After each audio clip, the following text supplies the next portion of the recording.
Give them the real thing. But what is the real thing? And what are they talking about when they say they are socialists? David Azerrad has thought a lot about this.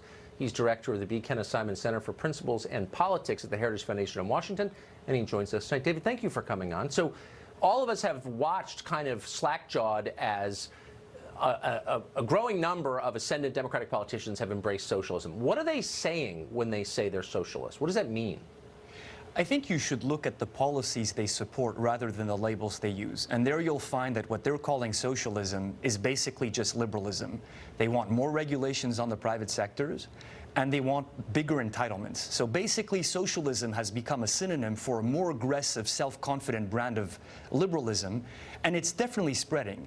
But Marxist-Leninist socialism, the intermediary stage on the way to communism, that's completely dead in the U.S. and enjoys almost no support.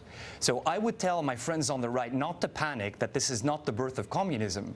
What it is just is a renascent, more aggressive form of progressivism. No more Bill Clinton, the era of big government is over, but an assertive and demanding and self-confident form of liberalism.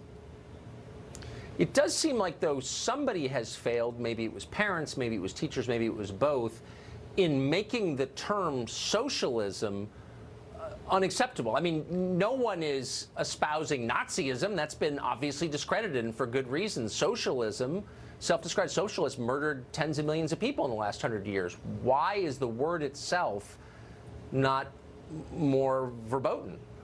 I mean, look at what we teach in our schools. By and large, there are only three things that kids learn about the past: Nazism, Jim Crow, and slavery. And they know that that's bad. Socialism killed and communism killed 100 million people in the 20th century, but that's not really taught. And then the other thing to keep in mind is 2008. 2008 happens, and immediately the left reacted and said, this is capitalism. This is the legacy of Reagan. Right. This is unregulated greed. It's the private sector running amok and trampling over the well-being of Americans.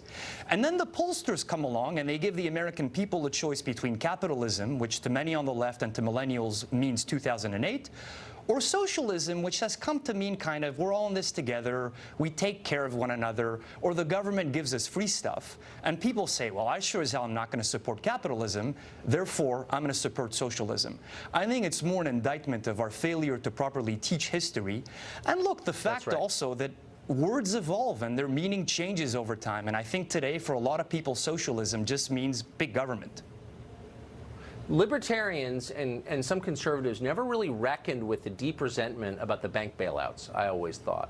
Did it ever occur to them that, people looked at that, if you're a non-economist like me, and you think, well, if my business fails, no one bails me out, but we're bailing out these billion-dollar banks? I mean, people kind of hated that, and why wouldn't they?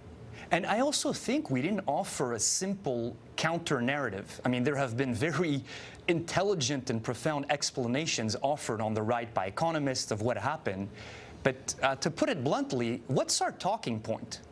And I've been in D.C. now for 10 years. I still don't know what it is. So that I think in the popular consciousness, 2008 was caused by deregulation and greed, which I think you and I both know is not the case. But we kind of lost that battle.